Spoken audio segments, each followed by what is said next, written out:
हरे कृष्णा। ज्येष्ठ मास की पूर्णिमा तिथि की आप सबको बहुत सारी शुभकामनाएं। ये पूर्णिमा तिथि अत्यंत पवित्र और मंगलमयी बताई गई है। हमारे शास्त्रों में बताए गए अनुसार इस पावन अवसर पर प्राचीन काल में ऋषि मुनि भागीरथी गंगा देवी के तट पर यज्ञ, जप, तपस्या और दान किया करते थे। इसी ज्येष्ठ पूर्णिमा के दिन वे भगवत नाम का अधिक से अधिक स्मरण और उच्चारण किया करते थे और इस प्रकार वनों में तपस्या करते थे।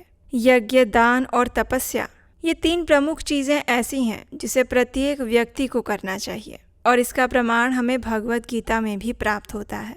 और ये तीनों चीजें ज्येष्ठ मास की पूर्णिमा तिथि पर अत्यंत फलदायक बताई गई हैं। तो चलिए आज इसी विशेष अवसर पर हम इसी पूर्णिमा से जुड़ी हुई एक सुंदर कथा का श्रवण करते हैं। आइए आज की कथा आरंभ करते। ऋषियों ने श्रील सूत गोस्वामी से पूछा, हे महामुने, किस व्रत या तपस्या को करने से अभीष्ट फल की प्राप्ति होती है? हम ये सुनना चाहते हैं, कृपया आप हमें ये बताइए। ऋषियों का प्रश्न सुनकर सूत गोस्वामी ने कहा, हे ऋषिगण, देवर्षि नारद ने यही बात भगवान श्री हरि से पूछी थी और उन्होंने जो उत्तर दिया था वही अब मैं आपको सुनाता हूँ। एक दिन अन्यों पर अनुग्रह करने वाले योगी नारद मुनि अनेक लोकों में घूमते हुए पृथ्वी लोक पर आ पहुँचे। उन्होंने देखा कि वहाँ के सभी मनुष्य अनेक प्रकार के दुख और पीड़ा से पीड़ित हो रहे थे। अपने अपने कर्मों के फल स्वरूप अनेक योनियों में जन्म लेकर दुख प्राप्त कर रहे थे। नारद मुनि ने सोचा कि किस उपाय से इन सब का दुख निश्चित रूप से दूर हो सकता है। इस प्रकार मन ही मन सोचते हुए वे भगवान विष्णु के लोक में गए। वहां जाकर उन्होंने शंख, चक्र, गदा, पद्मधारी, वनमाला से विभूषित शुक्ल वर्ण चतुर्भुज भगवान नारायण को देखा, उन्हें प्रणाम किया और फिर उनसे पूछा।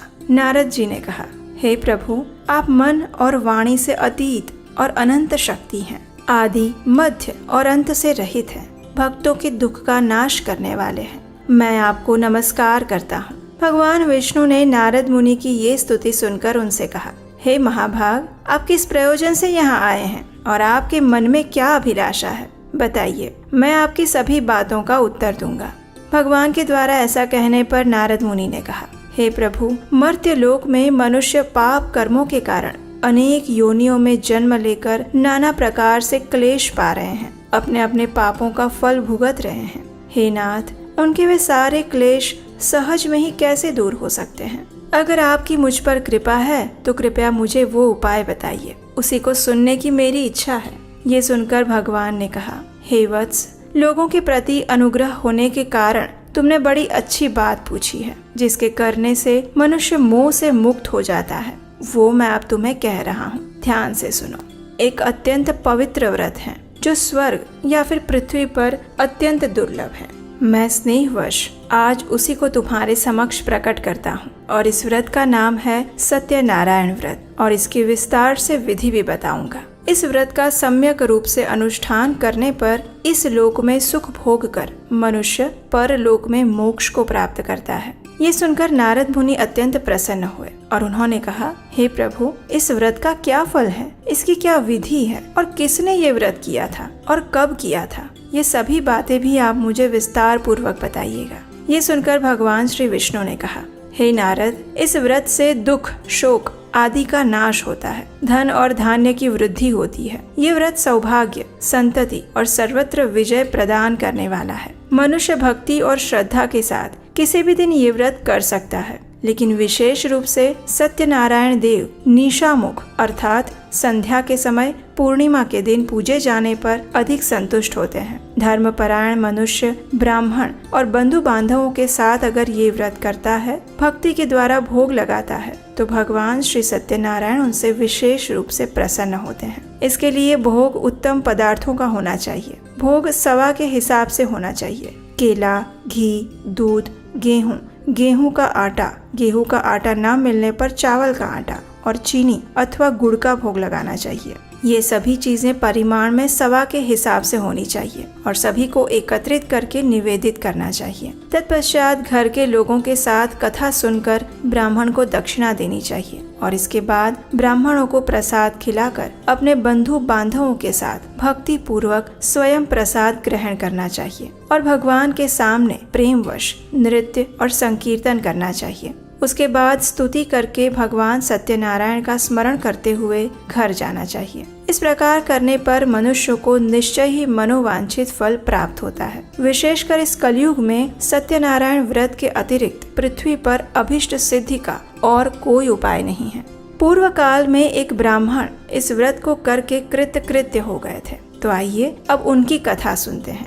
काशीपुर ग्राम में एक निर्धन ब्राह्मण रहते थे। वे भूख और प्यास से व्याकुल होकर सदैव पृथ्वी पर भ्रमण करते। ब्राह्मण को दुखी देखकर ब्राह्मण प्रिय भगवान वृद्ध ब्राह्मण का रूप बनाकर उनके पास आते हैं और उनसे आदर के साथ पूछते हैं, हे ब्राह्मण देव, आप किस लिए यहाँ पर अत्यंत दुखी होकर संपूर्ण पृथ्वी पर भटक रहे हैं? यदि आपकी अभिरुचि हो तो सारी बात मुझसे कहिए, मैं सुनना चाहता हूँ। ये सुनकर ब्राह्मण ने कहा, मैं बड़ा गरीब हूँ, भीख मांगने के लिए ही इस प्रकार भटकता रहता हूँ। आप कोई उपाय जानते हैं तो हे प्रभु कृपया करके मुझे बताइए। ये सुनकर वृद्ध ब्राह्मण ने कहा, सत्यनारायण विष्णु भगवान मन चाहा फल देते हैं। हे द्विज श्रेष्ठ, आप सत्यनारायण भगवान का उत्तम व्रत कीजिए। मनुष्य इस व्रत को करके सभी दुखों से मुक्त हो जाता है। इस प्रकार वृद्ध बने हुए सत्यनारायण ब्राह्मण को आदर पूर्वक व्रत की पूरी विधि बताकर वहां से चले गए। तत्पश्चात उस ब्राह्मण ने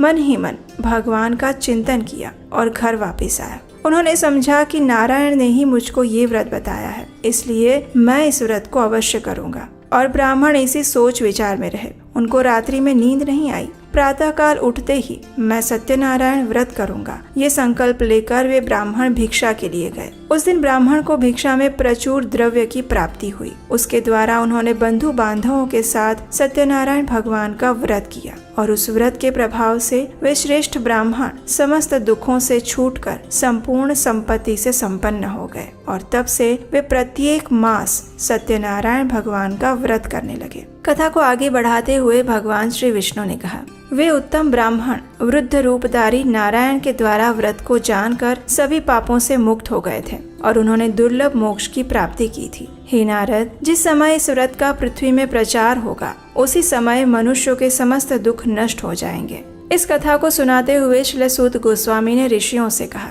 हे ब्राह्मण गणों, भगवान नारायण ने महात्मा नारद को जैसा कहा था वैसा ही मैंने आप लोगों से कहा है। अब और क्या कहूँ, बताइए। तब ऋषियों ने फिर से पूछा, हे प्रभु, इसके बाद पृथ्वी पर इस व्रत का अनुष्ठान किस मनुष्य ने किया था? ये सब भी हम सुनना चाहते हैं। इस विषय में हमारे मन में बड़ी श्रद्धा उत्पन्न हो गई है। तब सूत गोस्वामी ने कहा, हे मुनियों, उसके बाद पृथ्वी पर किसने ये व्रत किया था, अब ये सुनिए। एक दिन वे श्रेष्ठ ब्राह्मण अपने बंधु बांधवों के साथ अपने वैभव के अनुरूप व्रत कर रहे थे। उसी समय वहाँ पर एक लकड़हारा आया। लकड़हारे ने लकड़ी बाहर रख दी और वो ब्राह्मण के घर के अंदर चला गया। उस समय वो प्यास से पीड़ित था। उन ब्राह्मण को कार्य में लगे देखकर प्रणाम करके उनसे पूछा, हे महाराज, आप ये क्या कर रहे हैं? तब ब्राह्मण ने कहा, ये सत्यनारायण का व्रत है। ये व्रत दुख दरिद्र का नाश करता है, सब प्रकार की इच्छाओं की वस्तु पूर्ति करता है और पुत्र पौत्रादि की वृद्धि करता है। इस व्रत के प्रभाव से ही धन धान्य आदि महान समृद्धि से मेरा घर भर गया है। ब्राह्मण की इस बात को सुनकर लकड़हारे को बड़ा हर्ष हुआ। वो जल पीकर और प्रसाद लेकर स्थिर मन से सत्यनारायण देव का चिंतन करता हुआ नगर में गया। उसने मन ही मन सोचा, आज लकड़ियों के बेचने पर जो कुछ भी मिलेगा उसी के द्वारा मैं सत्यदेव का उत्तम व्रत करूंगा। इस प्रकार मन में सोचकर वो लकड़ियों के बोझे को सिर पर उठाकर नगर में धनियों के रमणीय स्थान में पहुंच गया। आज लकड़हारे को लकड़ियों का दुगना मूल्य मिला। उसका हृदय प्रसन्न हो गया। वो पके हुए केले, चीनी, घी, दूध और गेहूं का आटा इत्यादि वस्तुएं सवाए हिसाब से लेकर घर पहुंचा। तत्पश्चात बंधु बांधवों को निमंत्रण देकर उसने विधि पूर्वक ये व्रत किया और उस व्रत के प्रभाव से वो लकड़हारा धन और पुत्र से संपन्न हो गया और इस लोक में सुख पाकर अंत में सत्यपुर को प्राप्त हुआ। तो ये थी आने वाली पूर्णिमा तिथि और भगवान सत्यनारायण व्रत के उपलक्ष्य में सुनी जाने वाली भगवान सत्यनारायण देव की सुंदर व्रत कथा। इस कथा का श्रवण करके हम कल आने वाले पूर्णिमा पर अपने मन और चेतना को शुद्ध बनाते हुए इस व्रत का पालन कर सकते हैं। हमें आशा है कि ये कथा आपको अच्छी लगी होगी। और इसका विशेष महात्म्य सुनकर आपके मन में भी इस व्रत और पूर्णिमा तिथि के लिए विशेष श्रद्धा उत्पन्न हुई होगी। अगर आपको हमारे द्वारा किया जा रहा ये प्रयास सराहनीय लगता है तो इस वीडियो को लाइक करके अपने मित्रों तथा बंधु बांधवों को शेयर कीजिए और ऐसे ही पवित्र कथाओं को सुनते रहने के लिए आपके अपने चैनल उपदेश शास्त्रकम को सब्सक्राइब कर लीजिए। आप हमारे व्हाट्सएप कम्युनिटी ग्रुप के साथ भी जुड़ सकते हैं, जहां हम प्रतिदिन ऐसे ही पौराणिक कथाएं और व्रत की जानकारियां साझा करते हैं। उसका लिंक नीचे डिस्क्रिप्शन बॉक्स में मिल जाएगा। तो चलिए आने वाली इस विशेष चैत्र पूर्णिमा का पालन करने की तैयारी करते हैं। अपने मन, तन और चेतना को भगवान श्री हरि के चरणों में समर्पित रखते हुए इस व्रत का पालन करने का प्रयास करते हैं। हरे कृष्ण।